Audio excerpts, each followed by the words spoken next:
बोला ছাগলওয়ালা ভোলা হ্যাঁ কত নিয়েছিল? ৫,০০০। আবাস যোজনার নামে কাটপানি প্রতিবন্ধীদের কাছ থেকেও টাকা আদায়ের অভিযোগে উত্তাল ঘুঘুমারি পঞ্চায়েত সদস্যের বাড়ি ঘেরাও করে বিক্ষোভ। প্রধানমন্ত্রী আবাস যোজনার ঘর পাইয়ে দেওয়ার নামে কাটমানি তোলার অভিযোগে উত্তাল হয়ে উঠল কোচবিহার ১ ব্লকের ঘুঘুমারি গ্রাম পঞ্চায়েত এলাকার ভেলাডাঙ্গা গ্রাম।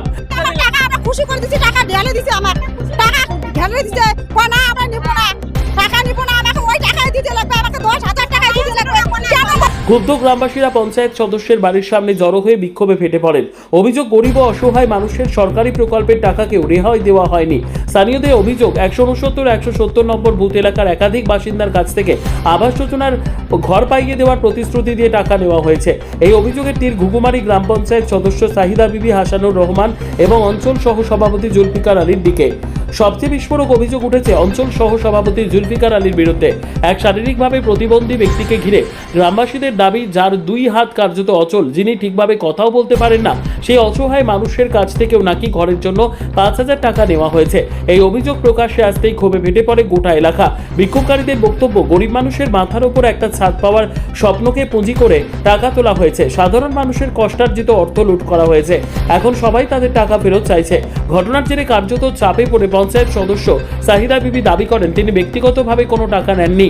তার বক্তব্য, আমাদের বোঝে ৫ জনের একটি টিম ছিল, তারাই টাকা তুলেছে। তবে পরিস্থিতি আরো জটিল হয়ে উঠতেই তিনি জানান, অভিযোগ সত্য প্রমাণিত হলে এবং যাদের কাছ থেকে টাকা নেওয়া হয়েছে তাদের অর্থ ফেরত দেওয়া হবে।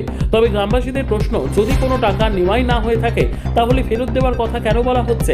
এই প্রশ্ন ঘিরে এখন নতুন করে চর্চা শুরু হয়েছে এলাকা জুড়ে। ঘুঘুমারির ভেলাডাঙ্গায় এখন একটাই দাবি, কাটমানির টাকা ফেরত চাই, দোষীদের বিরুদ্ধে কঠোর ব্যবস্থা চাই। সরকারি প্রকল্পে দুর্নীতির এই অভিযোগ ঘিরে এলাকায় তীব্র উত্তেজনা ছড়িয়েছে। প্রশাসন কি পদক্ষেপ নেয় সেদিকেই তাকিয়ে সাধারণ মানুষ। এখানে কেন আসছো আজকে? পাইয়ে নিবে। পয়সা কেমন? হ্যাঁ, ৫,০০০ টাকা। তুমি ঘর পেয়েছো কি? হ্যাঁ হ্যাঁ, হ্যাঁ তোমার কাছ থেকে টাকা নিয়েছিল? হ্যাঁ, কত টাকা? ৫,০০০। ৫,০০০। নিজ বিচার তো কোনোদিনও করে না যায় না। আপনার শারীরিক সমস্যা এই যে জানে কি সেটা পঞ্চায়েত? হ্যাঁ, সবই জানে। তারপরেও তারপরেও নিজে টাকা। তারপরেও টাকা নিচ্ছে, তাই তো? হুম। মানে কি কোনো তাতে কি কোনো জোর জবরদস্তি করছে কি? হ্যাঁ, আমতে কোনো জবরদস্তি নাই করে। আমাদের এমনি। টাকা কে নিয়েছে টাকা? টাকা কে নিয়েছে? টাকা নিয়ে সবাই ১০,০০০ দিছে, তোমার কাছে ছাগলওয়ালা ভোলা হ্যাঁ, কত নিয়েছিল? ৫,০০০। তোমার নাম? আমার নাম আফজল হোসেন। তোমার হ্যান্ডিক্যাপ সার্টিফিকেট আছে? হ্যাঁ, সব আছে। কত নম্বর বুথ বলতে পারো? হ্যাঁ, ১৭০। ও ৬৯। আপনারা ঘর পাইছি, ঘরের থেকে ওরা তো টাকা নিচ্ছে, এই আবেদনে আমরা আছি, আমার টাকা ফেরত দাও, আমরা এটা চাই। কত টাকা নেবে? ১০,০০০ করে টাকা নিচ্ছে আমার কাছে। ঘর পেয়েছেন? হ্যাঁ, ঘর পাইছি।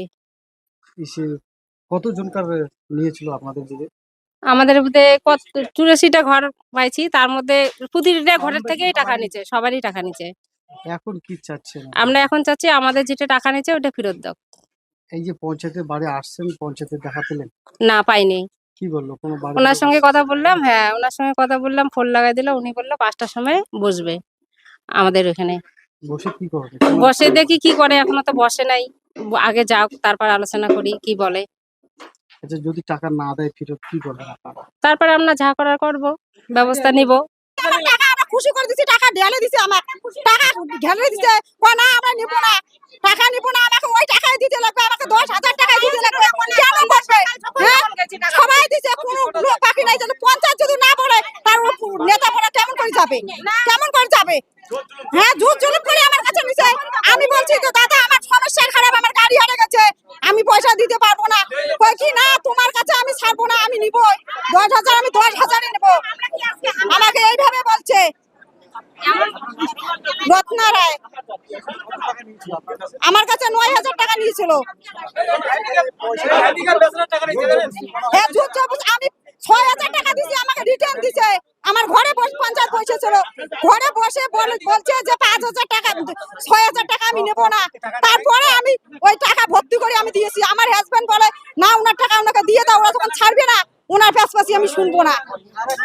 হ্যাঁ, পঞ্চায়েত নিজে ডাইরেক্ট আমাকে নিয়েছে, হাতচু পঞ্চায়েত নিজে আমার কাছে টাকা নিয়েছে, নিজে আমি পয়সা দিয়েছি। কত নম্বর বুথ আপনার?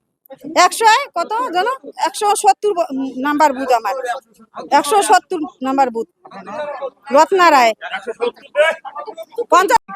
কি কারণে আসছে তারা? এরা কাটমানির জন্য আসছে, ঘরের কাটমানির জন্য। কারা নিয়েছে? কে নিয়েছে? নিচে আমাদের বুথের কমিটি ছিল, আমাদের সভাপতি ছিল, হ্যাঁ, আমার স্বামীও একটা কমিটির মেম্বার। হ্যাঁ, ওরা সবাই মিলে কালেকশন করছে, ওরা সবাই করছে করে আমার স্বামীকে যতটুকু ভাগ দিয়েছে অতটুকুই উনি নিছে, এর বেশি না। ওরা কিন্তু তুলছে টাকা, তুলে আমার স্বামীকে যতটুকু দিছে অতটুকু হিসাব দিছে, ওরা অতটুকু নিয়ে ওরা ভাগ নিয়ে আমার স্বামীকে যতটুকু দিছে অতটুকু নিছে, ব্যাস। কাছ থেকে 10,000 টাকা 8,000 টাকা করে নেওয়া হয়েছে এমনটা অভিযোগ করছে। তাদের টাকা কি পরবর্তীতে কি ফুটিয়ে দেওয়া হবে? এটা একটা দেখা লাগবে, বসা লাগবে, বসে আলোচনার মধ্যে এটা একটা ব্যবস্থা করা লাগবে। আপনি একজন পঞ্চায়েত, আপনার নির্দেশেই কিন্তু শুনুন দাদা, বুথের কাজ। শুনুন, আজকে 15 বছর থেকে আমরা পঞ্চায়েত আছি, পঞ্চায়েতের কিন্তু কোনো কামাই নেই ঘরের কাজ করার জন্য।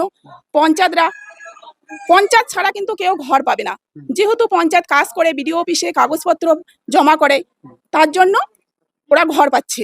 হ্যাঁ, সরকার থেকে দিচ্ছে আমি মানছি, কিন্তু পঞ্চায়েতরা কিন্তু কাজ করছে, পুরো পরিশ্রম করে ওদেরকে ঘর দিচ্ছি আমরা, কিন্তু ওরা খুশি রাজি আমাদেরকে 10,000 5,000, শুনুন, খুশি রাজি 10,000 5,000 করে দিচ্ছে। যাই হোক, এখন বিজেপি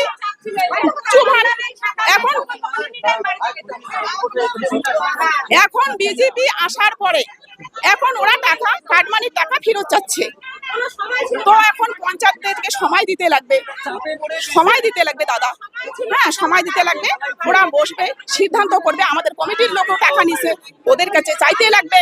হ্যাঁ, ওরা টাকা যখন দিবে তখন আমরা বসে একটা সিদ্ধান্ত করে ওদের টাকা ফেরত দেওয়ার ব্যবস্থা করবো। এখন বিভিন্ন জায়গায় কিন্তু পঞ্চায়েত এবং কমিটি কিন্তু দেখা যাচ্ছে না, যারা কমিটির কথা বলছে, কিন্তু এখন যদি তারা কমিটির লোক যদি তারা বাড়িতে না থাকে তখন কি করবেন? দায়িত্ব তো আপনার নিতে হবে। এটা একটা ব্যবস্থা আমি বললাম তো, দেখি কি করবে। আমার নাম শাহিদা। এই বুথের পঞ্চায়েত হ্যাঁ, এই বুথে 169।